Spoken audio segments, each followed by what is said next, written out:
नमस्कार दोस्तों, कल हमने कांग्रेस पार्टी के नेता राहुल गांधी जी ने जब प्रेस वार्ता की तो हमने भी एक प्रेस वार्ता की और हमने बताया कि जो वोट चोरी और जो बेईमानी से, फ्रॉड से, इम्पर्सनेशन करके जो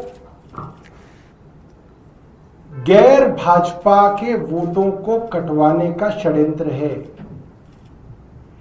इसको हम लोग कई सालों से इस पे बात करते आ रहे हैं और 2025 के 5 फरवरी के जो विधानसभा के चुनाव थे उसमें हमने माननीय अरविंद केजरीवाल जी की कॉन्स्टिट्यूएंसी के विषय में कई बार प्रेस वार्ता की, शाहदरा के विषय में भी प्रेस वार्ता की और वो सब ऑन रिकॉर्ड है।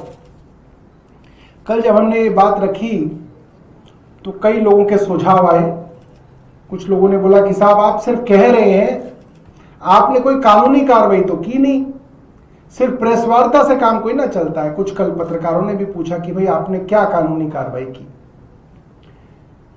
कई लोगों ने सुझाव दिया कि साहब राहुल गांधी जी प्रेजेंटेशन करते हैं, पीपीटी लगाते हैं, आप पीपीटी लगाओ। अब क्या है कि हम इसके ऊपर पीपीटी लगाएंगे यहाँ पे तो लाइट बंद करनी पड़ेगी, तो वो ठीक चलेगा नहीं। हमारे पास इतना लंबा चौड़ा जो है कांग्रेस जितना एलईडी वेलईडी वाला तामझाम नहीं है, तो छोटी पार्टी के हिसाब से प्रेस वार्ता करेंगे। फिर भी मैंने आप लोगों के सुझाव के हिसाब से कागज जो है बड़े करके कलर्ड प्रिंट आउट निकलवा लिए हैं। इतना खर्चा हम लोग कर पाए हैं। ये पत्र 5 जनवरी 2025 का है और उस समय की दिल्ली की मुख्यमंत्री का पत्र है Rajiv Kumar chief election commissioner को।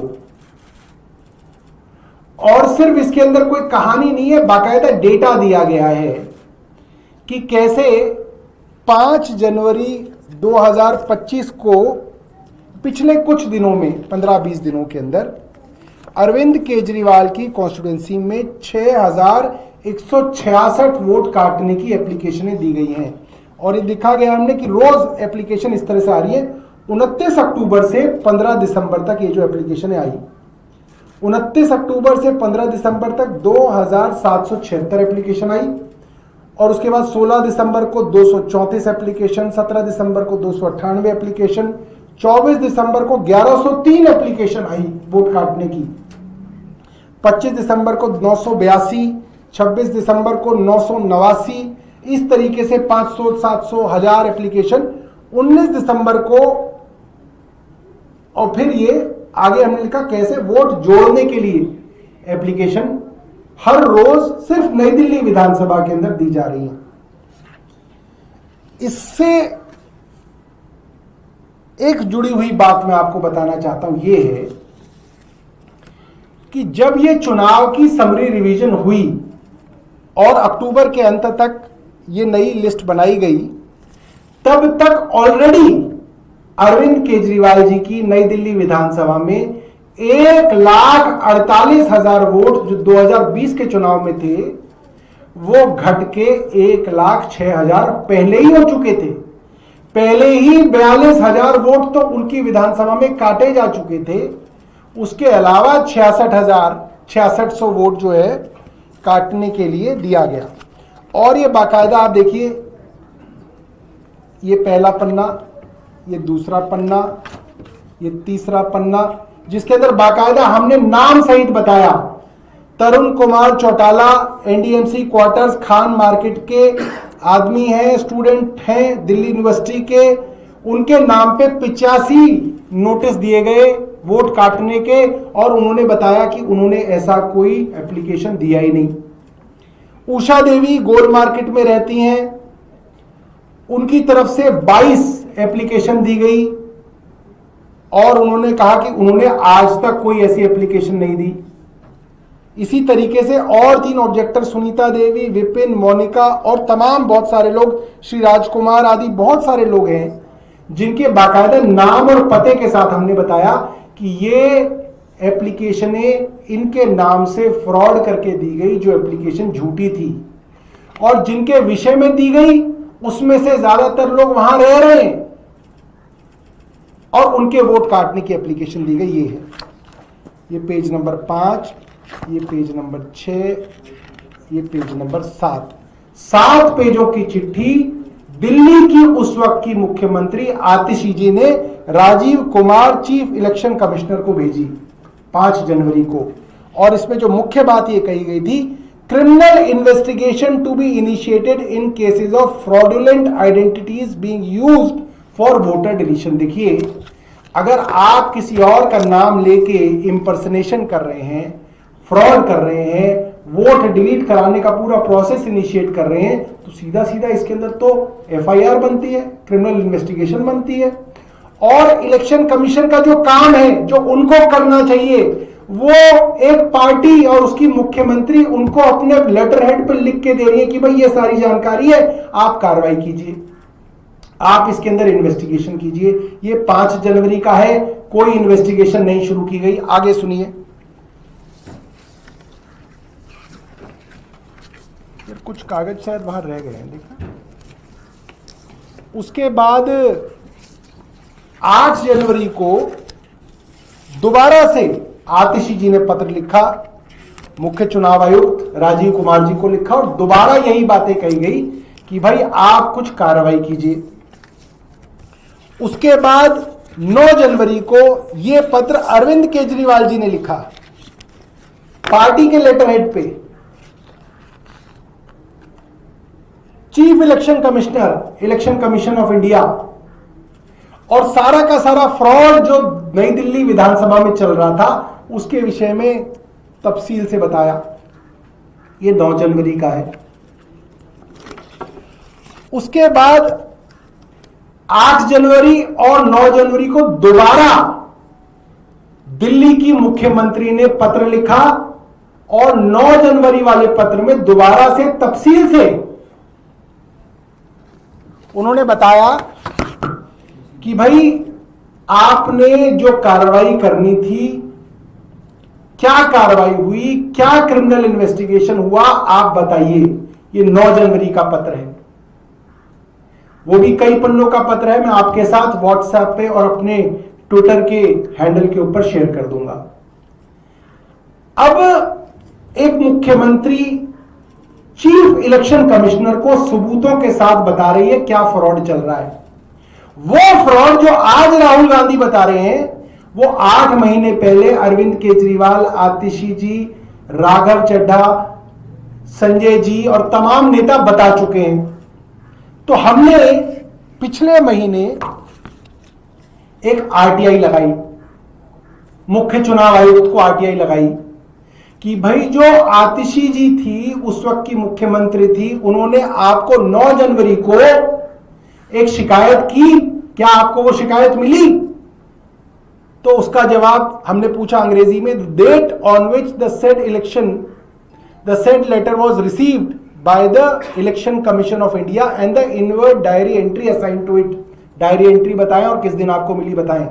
इलेक्शन कमीशन का जवाब है, the letter dated 9/1/2025 of the then chief minister of Delhi Miss Atishi to the then election commissioner Shri Rajiv Kumar was received in the commission on 9 January 2025 with the diary number 367619/RNI/2025। इनको मिल गया। अगला प्रश्न, please provide the name, designation and the contact details और the authority responsible for examining, processing or taking action on the said letter dated 9/1/2025। अब हमने सवाल कहा कि भाई साहब आपको हमने शिकायत दी, एक मुख्यमंत्री ने मुख्य चुनाव आयुक्त को शिकायत दी और उसके विषय में 10 बार प्रेस वार्ता अलग अलग नेताओं ने की, ट्विटर पे डाला, सबको बताया कि भैया चोरी हो रही है, लिखित में शिकायत दी है साइन करके लेटर हेड पे, और उस पर कार्रवाई हुई। तो वो बताएं कि किस अफसर को, किस अथॉरिटी को इसके ऊपर कार्रवाई और जांच करने के लिए कहा गया, कृपया बताएं। तो उसका जवाब सुनिए, मुख्य चुनाव आयुक्त के यहां से जो आया है, कहते हैं disclosure of the said information has no relationship with the public, with any public activity और interest, therefore the disclosure of the same is exempted as per the section 81J of right to information act 2005। शर्म आनी चाहिए भारत सरकार को और शर्म आनी चाहिए मुख्य चुनाव आयुक्त को और पूरे के पूरे चुनाव आयोग को। एक मुख्यमंत्री ने लिखित में शिकायत की इनसे कि गलत तरीके से वोट चोरी हो रही है, नाम दिए, पते दिए, इंफॉर्मेशन दी, एविडेंस दिया। ये क्या कह रहे हैं कि ये जानकारी एक व्यक्तिगत जानकारी है। क्यों? रिश्ते की जानकारी है। ये क्या व्यक्तिगत है इसके अंदर? एक मुख्यमंत्री, एक कॉन्स्टिट्यूशनल अथॉरिटी दूसरी कॉन्स्टिट्यूशनल अथॉरिटी को वोट चोरी जैसे गंभीर मामले में जांच के लिए कह रही है, प्रेस वार्ता करके बता रही है कि हमने ये इंफॉर्मेशन दी। ये उसकी जांच की इंफॉर्मेशन नहीं देना चाहते, ये नहीं बताना चाहते कि कौन जांच कर रहा है। ये तो सबसे साधारण बात है। इसमें क्या पर्सनल इंफॉर्मेशन हो सकती है? इसमें क्या इंडिविजुअल इंफॉर्मेशन हो सकती है? यह भी सरकार नहीं बताएगी तो फिर आरटीआई में आप बताओगे क्या? फिर तो आरटीआई में कुछ भी नहीं बताओगे आप। फिर हमने पूछा इनसे, please provide the copy of file noting internal communication records indicating any action investigation initiated और ऑफिशियल रिस्पॉन्स प्रिपेयर्ड और issued by Election Commission of India in relation to the letter dated 9/1/2025। Information नहीं दी गई। दोबारा से कह दिया गया आरटीआई एक्ट सेक्शन 81J, मतलब ये एक व्यक्तिगत जानकारी है, हम नहीं देंगे। फिर हमने पूछा, please inform whether any FIR was filed in this connection. जवाब आया नो इंफॉर्मेशन अवेलेबल, यानी कि कोई FIR इलेक्शन कमीशन ने रजिस्टर नहीं की। मुख्यमंत्री ने लिखित में दिया है मुख्य चुनाव आयुक्त राजीव कुमार को। तो एक तो वो मुख्य चुनाव आयुक्त थे राजीव कुमार। आज रविशंकर जी बड़ा दुखी थे, ज्ञानेंद्र कुमार गुप्ता जी का नाम दे दिया गया, ज्ञानेंद्र कुमार गुप्ता जी की फोटो दिखा दी गई। कह रहे भैया वो तो 2023 में नहीं थे, अब तो है। ये आरटीआई तो हमने ज्ञानेंद्र कुमार के दफ्तर से पूछा है। ये तो ज्ञानेंद्र कुमार गुप्ता के दफ्तर से आई है ये आरटीआई, जिसके अंदर वो छुप रहे हैं, भाग रहे हैं, दौड़ रहे हैं कि जवाब नहीं देंगे आरटीआई का। क्यों नहीं देंगे? चोरी छुपानी है। इसके अलावा और क्या हो सकता है? एक वो मुख्य चुनाव आयुक्त थे जिन्होंने जांच नहीं कराई, एक ये मुख्य चुनाव आयुक्त है जो उस जांच की जानकारी देने से भाग रहे हैं। तो दोनों की जो भूमिका है संदिग्ध है। उस समय के राजीव कुमार और इस समय के ज्ञानेंद्र कुमार गुप्ता, दोनों मुख्य चुनाव आयुक्तों की भूमिका संदिग्ध है। और ये बात मैं बहुत जिम्मेदारी से कह रहा हूं। कोई जगह कोई आप रीजनेबल आदमी को दिखा लो कि भाई ये क्या हो रहा है, वो कहेगा चोरी हो रही है और खुल्लम खुल्ला हो रही है, खुल्लम खुल्ला हो रही है। उसके बाद हमने पूछा, क्या आपने किसी और को फॉरवर्ड किया है? तो आप बताएं, नो इंफॉर्मेशन अवेलेबल। क्या आपने कोई इसके ऊपर कार्रवाई की है? No information available. फिर हमने पूछा कि अभी जो current, please provide the current status of the said letter in the official records of Election Commission of India. अब क्या इसका स्टेटस है? तो लिखा है no action is pending on the part of Election Commission. तो मतलब फाइल बंद हो गई, बिना कुछ करे ही फाइल बंद हो गई। आप सोचिए, एक ऑर्गेनाइज्ड रैकेट है, एक पूरा का पूरा ऑर्गेनाइज तरीके से इस लोकतंत्र की लूट हो रही है। लोग लाइनों में लग के वोट डाल रहे हैं, सोच रहे हैं अपनी सरकार बनाएंगे, सरकार इनके हिसाब से बनाई जा रही है। उसको पकड़ा गया, सबूतों के हिसाब से इनको दे दिया गया। ये कार्रवाई, इन्होंने इन्वेस्टिगेशन ही नहीं कराई। इन्वेस्टिगेशन कराते तो इनके लोग पकड़े जाते। वो लोग पकड़े जाते कि किन्होंने डिलीशन की एप्लीकेशन लगाई थी। हजार लोगों के नाम डिलीट करा रहे हैं, कौन लोग हैं, वो पकड़े जाते 8-8। तो इसलिए वो इन्वेस्टिगेशन नहीं कराई। तो मुझे लगता है ये सारे के सारे कागज जो है हम लोग आपके सामने जो है उस पर डाल देंगे, व्हाट्सएप पे भी डाल देंगे आपके ग्रुप में, और ट्विटर पे मैं अपने हैंडल पे और काशी के हैंडल पे सब चीज़ें डाल दूंगा। और इसके ऊपर जो है मैं चाहूँगा इलेक्शन कमीशन जो है इसका जवाब दे। कल बड़ी हास्यास्पद बात हुई है। राहुल गांधी जी ने प्रेस वार्ता करके बताया कि ऑनलाइन डिलीशन की एप्लीकेशंस डाली गई। इलेक्शन कमीशन ने आधे घंटे में लिख दिया ऑनलाइन डिलीशन संभव नहीं है। कमाल है, क्यों नहीं है संभव? ऑनलाइन फॉर्म 7 अवेलेबल है, अभी भी अवेलेबल है। आप फॉर्म 7 देखिए और वो डालिए।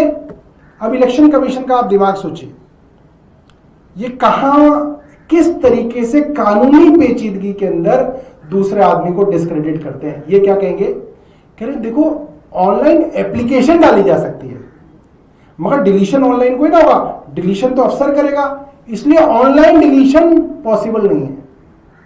तो फिर तो ऑनलाइन पासपोर्ट भी पॉसिबल नहीं है, फिर तो ऑनलाइन लाइसेंस भी पॉसिबल नहीं है, फिर तो ऑनलाइन जो है डेथ सर्टिफिकेट भी पॉसिबल नहीं है, कुछ भी ऑनलाइन पॉसिबल नहीं है, क्योंकि ऑनलाइन तो एप्लीकेशन होती है। अगर आप लाइसेंस बनवाने के लिए कहते हैं कि साहब ऑनलाइन पासपोर्ट अवेलेबल या online licence available, obviously online उसकी जो है एप्लीकेशन डाली जाती है, फिर आपको वो अफसर बुलवाएगा, आपसे गाड़ी चलवाएगा, फिर आपको लाइसेंस मिलेगा। आप अपने कंप्यूटर पे बैठ के तो गाड़ी नहीं चला दोगे।